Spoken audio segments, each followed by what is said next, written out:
आज किसे नहीं पता 5 वक्त की नमाज अदा करनी है, किसे नहीं पता कि अपने हमसाये का हक नहीं मारना, किसे नहीं पता कि अपने गुलामों को जनाब मोहम्मद रसूलुल्लाह सल्लल्लाहु अलैहि वसल्लम का रवैया क्या था।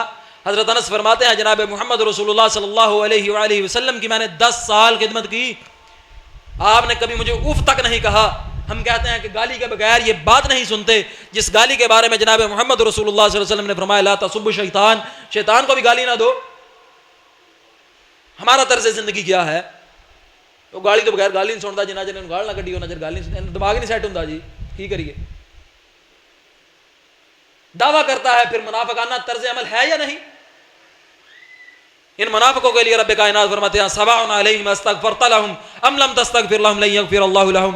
जो मर्जी कर लो, जितनी मर्जी न्याज़ें दे लो, जो मर्जी कर लो, रब्बे कायनात अपने नबी को फरमा दिया मैंने इन्हें नहीं माफ करना, ये बात बराबर है आपके इनके लिए मगफिरत तलब करें या ना करें।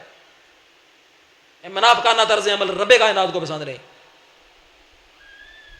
अब हमारी जिंदगियां, हमारे घराने जनाब मोहम्मद रसूलुल्लाह सल्लल्लाहु अलैहि वसल्लम की सुन्नत के मुताबिक है।